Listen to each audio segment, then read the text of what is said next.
Welcome to the UFC 319 prop drop, where I briefly go over the entire card and give you guys my favorite props from the favorite side and the underdog side, whether you're looking for a hedge opportunity or just looking for a spot to play straight up here. Off the top, I do want to apologize. I do feel like I have a little bit of a cold. You guys might be able to hear it in my voice.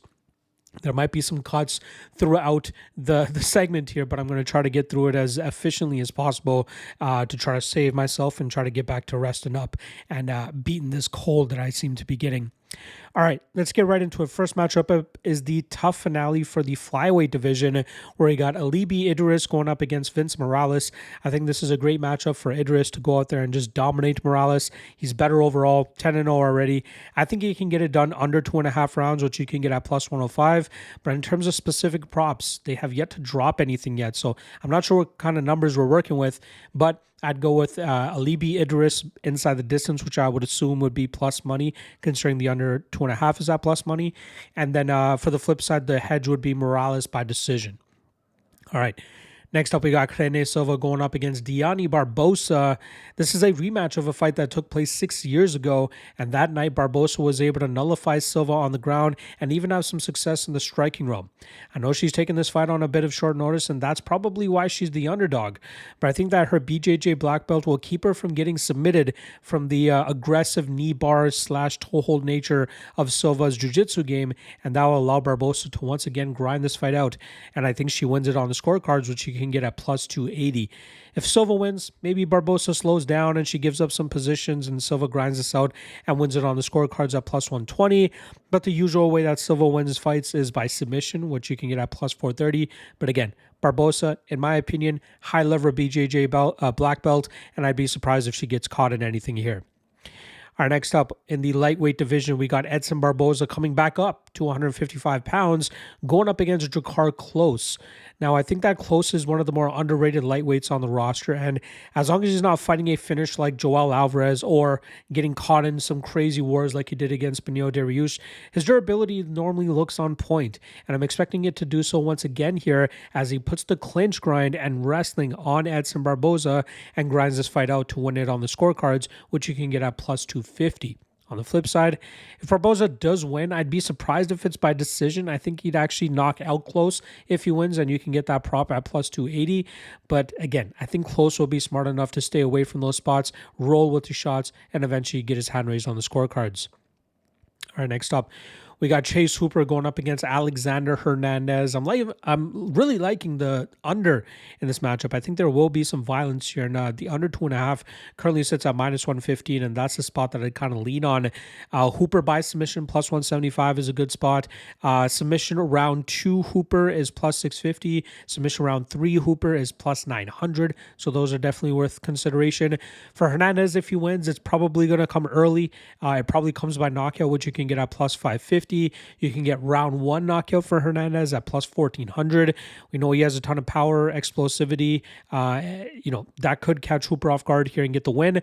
But I think that Hooper will be a little bit chaotic, eventually get this into the grappling realm and find that submission.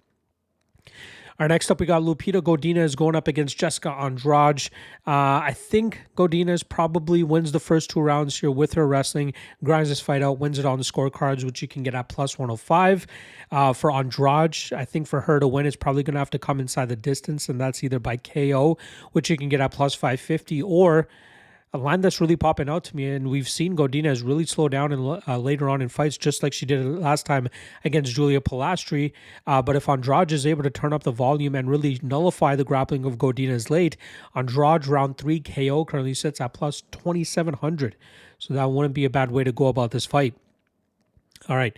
Next up, we got Michal Oleksiejczuk going up against Gerald Meerschaert, striker versus grappler here. But I think Oleksiejczuk teaming up with Fighting Nerds since his last matchup has been a great thing for him. And I think we'll see him take a little bit of a more cautious approach so he doesn't get taken down by Meerschaert here.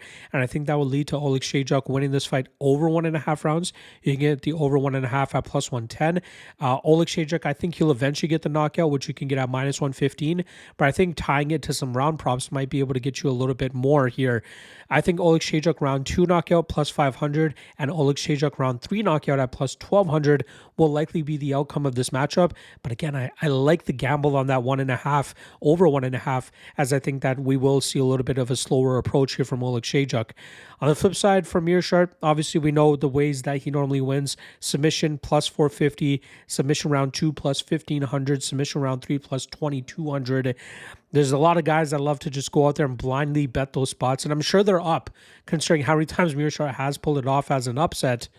So maybe worth a gamble once again. All right, the talk of the town is making his UFC debut up next here, as we have Basinger Susurkaev going up against Eric Nolan. If you guys remember, Susurkaev got his contract just this past Tuesday and was put up against CFFC welterweight champion Eric Nolan, who's coming up to 185 pounds. So we know this is a showcase spot for Susurkaev. The under 1.5 currently sits at minus 190. There are no specific props out as of yet, as due to the short notice nature of the fight. But I'm thinking Susurkaev round 1 knockout probably comes through. If Nolan wins, he probably gets to his grappling, but I'd be surprised if that actually comes to fruition. But if he wins, it probably comes on the scorecards. All right, main card time now. Excited for a lot of these fights here, a lot of puzzles to be solved, and I do like a few of the underdogs here. The first of which is between Tim Elliott and Kai Asakura. Elliott is historically one of the better grapplers that the flyweight division has ever seen, and I think he'll showcase that once again here as he lands multiple takedowns, gets a ton of control time, and wins this fight on the scorecards, which you can currently get at plus 500. If he does happen to wrap up a submission, I don't think he will, but it is a possibility. If this fight plays out on the ground longer than or as long as I believe it will, you can get Elliott by submission at plus 950. But he is no Alexandre Pantoja in terms of his BJJ. On the flip side for Asakura, I see the best prop for him in terms of like what's most favored is him to win by decision. But I think him to win by knockout at plus 160 is probably the best way to go, because I think if this goes to the scorecards, that means that Elliott had some grappling success, and that probably means he ends up getting the win here. All right, next up in the middleweight division, we got Jared Cannonier going up against Michael Venom Page. I think that the elusive striking approach of Page will pay off for him once again here, and I think it'll actually come by knockout. You know, Cannonier getting up there in age, starting to slow down just a smidgen, and Page is not going to gas out after that first round like Gregory Rodriguez did. And I think as Page starts to get comfortable with his style, Cannonier is going to get a little bit more frustrated, and that will eventually lead to Page finding that knockout, which you can currently get at plus 360. Also, if he wins on the scorecards, you can get plus 120, but I think we'll see a little bit more of a violent version of him here. On the flip side for Cannonier, if he wins, it probably means that he controls Page for a good chunk of time, grinds his fight out, wins it on the scorecards, which you can get at plus 290. All right, next up, we got Carlos Prates going up against Jeff Neal. Another one similar to the Tim Elliott fight, where I feel like the underdog should be able to pull this one off.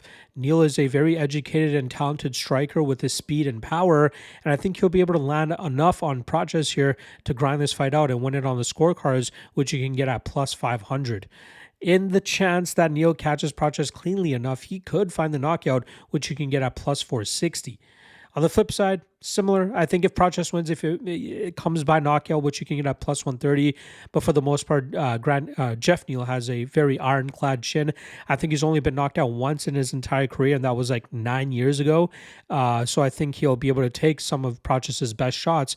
But if Prates can land enough on him and win this on the scorecards, you can get Prates by decision at plus 260. All right, co-main event, the one that is talked about this entire week.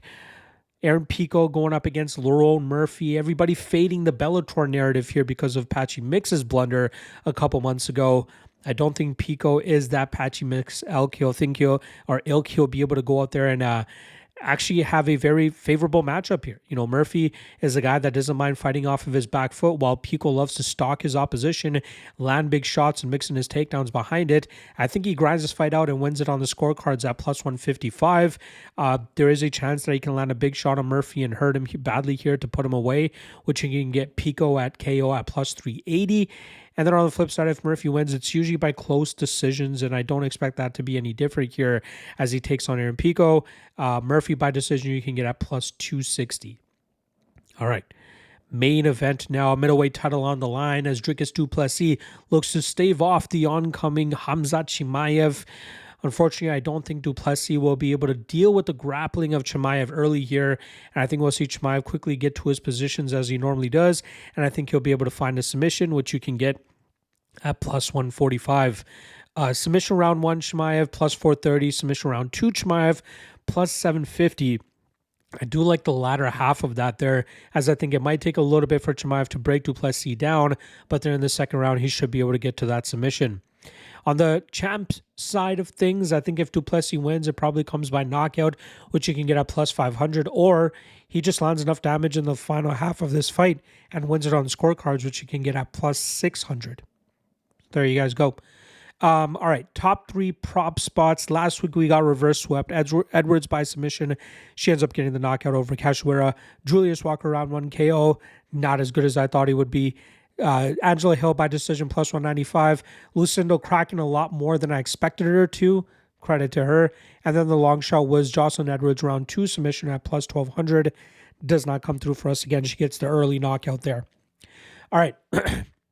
Top 3 for this weekend's card. We're going to go Jakar Klose by decision plus 250. Chase Hooper by submission plus 175. Aaron Pico by decision plus 155.